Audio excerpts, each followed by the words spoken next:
Hello everyone, I hope you're in good shape. For the next few minutes, would just like to take you through the whole concept of a high performance team's mindset.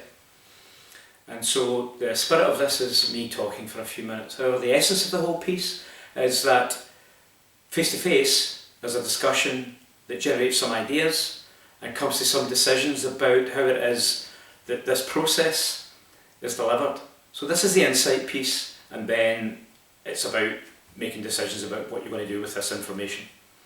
So I've got a couple of models to go through, and that's the essence of this. I'll begin by taking you through what it is that are the four pillars of a performance, and then we'll look at the whole mindset piece of how people get there. Now, the concept behind this is that we can be doing all the training that we're doing, we can be doing all the skills work that we're doing, we can be getting the nutrition right. However, if you get the mindset piece wrong, then it could undo all of that hard work that's been done in other places. So let me begin by taking you through the first four pieces of this, which is, as you can see, the four performance criteria. So I'll go through these in turn, but I just want to give you an understanding of what they are, which is knowledge, skill, confidence and motivation. So let's get into the first one, which is knowledge. So the idea behind this is that we know what it is that we should be doing on a hockey pitch. We get it from the coach, we get where we should be, we get where our teammates should be, we get the whole understanding of what it is that we should be trying to do, whether that be some of the stuff that's on the whiteboards about looking for a forward pass first, or whether that's some of the stuff around about us making sure that we'll get high transfers, or whatever a high press is, etc.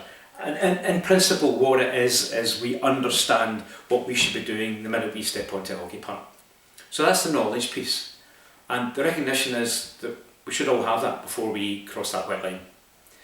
The next piece is what we actually do with that knowledge, and that's the skill that you can see on the screen behind you.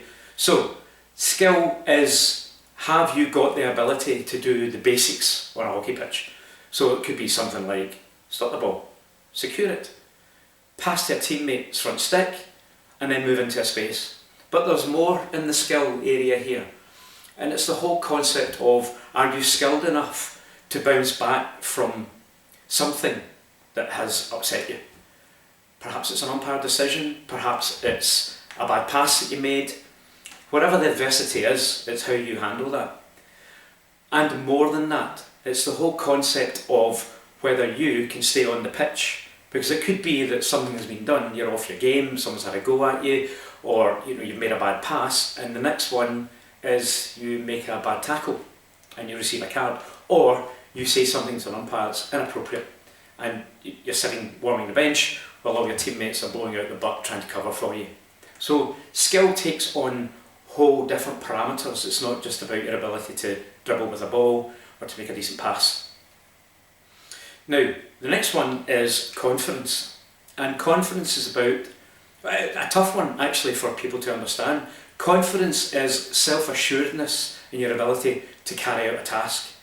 So if you look at what the opposition do in this particular area, the opposition will work really hard at eroding your confidence.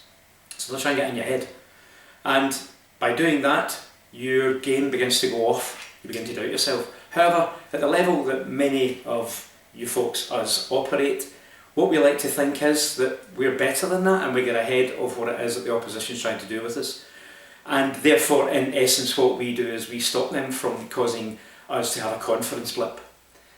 However, around about confidence, there's the other area of what our team might think of us, and that is that the person who makes a bad pass knows they've made a bad pass. But if someone in the team has a go at them, then that individual starts to process things differently, and they start to think about the whole game that they are playing, and they start to wonder whether their team actually believe in them.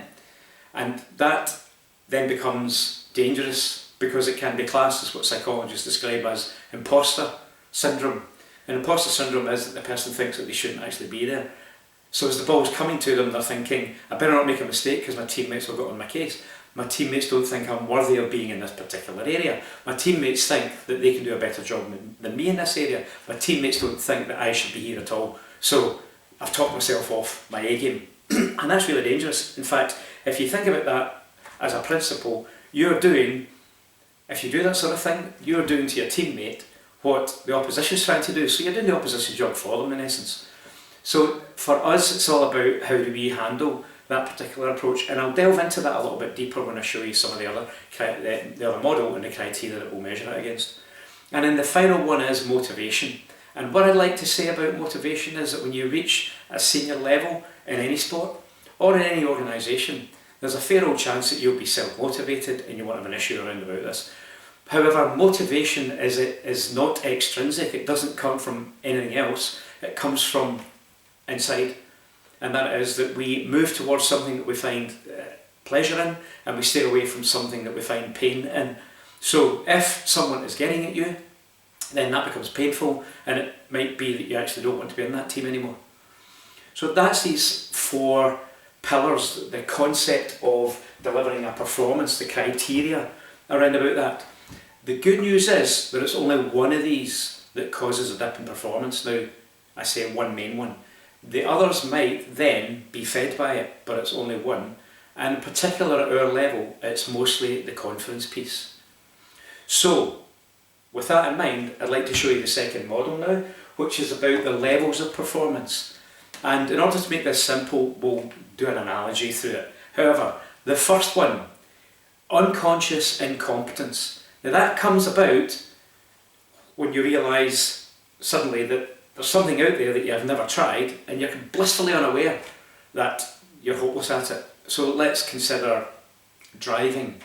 When you didn't know how to drive, you hadn't done any lessons, you were unaware of how incapable you were around about it. So you were unconscious incompetence. However, when you then take some lessons, you move into the next level, which is that you become aware of how incapable you are, which is this conscious incompetence area. You actually then take a lot more lessons and you get a little bit better at it, and you become consciously competent, which is the next stage. So you're driving around and you're thinking about all the things that you have to do. And then you move that on to unconsciously competent, which is you pass the test, you get through, you become a good driver, you move around without having to think about what it is that you're doing. Now if you extrapolate this out and look at it from a hockey perspective, you would like to think that your A game is the 4th one on there. And that's what you hope to bring in any of these games that you're going to be playing. However, if someone gets in your head, what happens then is that you start to move through the levels and you drop down to level 3, which is you become conscious of your competence. And if they stay in your head, you drop down to level 2. And that's a massive risk for everyone at that level, because you become a passenger in that team. When you are consciously incompetent, you've processed the feedback that you're receiving from all your teammates to say, actually, I'm not worthy of this. I am hopeless at this, and therefore it's causing me and my teammates a problem. So that's where I wanted to leave this piece. Thanks for your time. I hope it means something to you. For now, it's about deciding what it is that you're going to do with this information. Thanks a lot.